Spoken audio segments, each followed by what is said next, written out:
Malam itu, Ihsan dipanggil oleh suara-suara samar yang hanya dia dengar.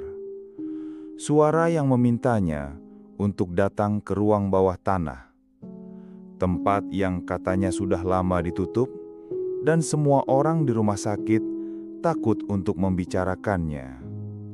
Jam menunjukkan pukul 12 malam. Ihsan menahan napas, tangannya gemetar memegang senter. Ia melangkah ke lorong tua menuju ruang bawah tanah. Lorong yang biasa terlihat panjang, kini terasa seperti labirin gelap.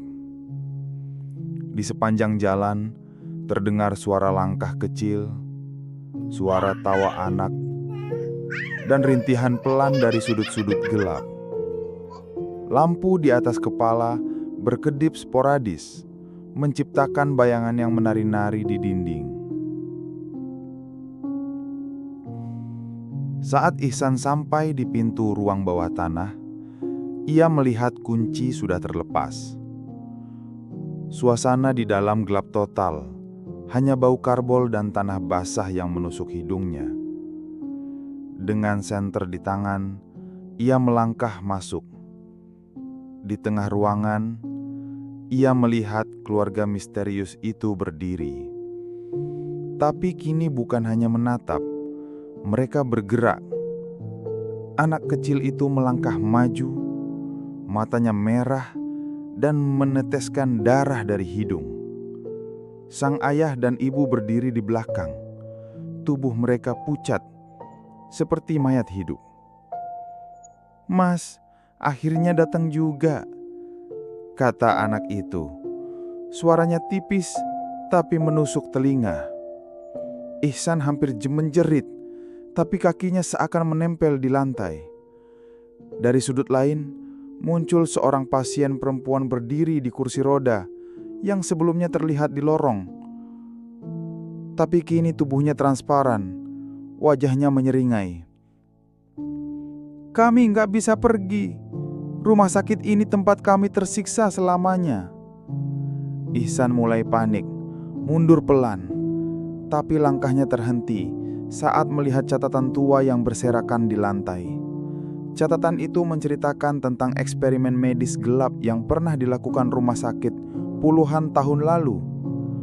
Dokter-dokter mencoba menyelamatkan pasien, tapi banyak yang meninggal, termasuk keluarga itu.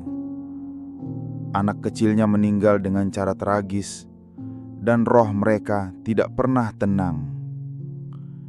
"Temani kami," suara anak itu terdengar dari seluruh ruangan.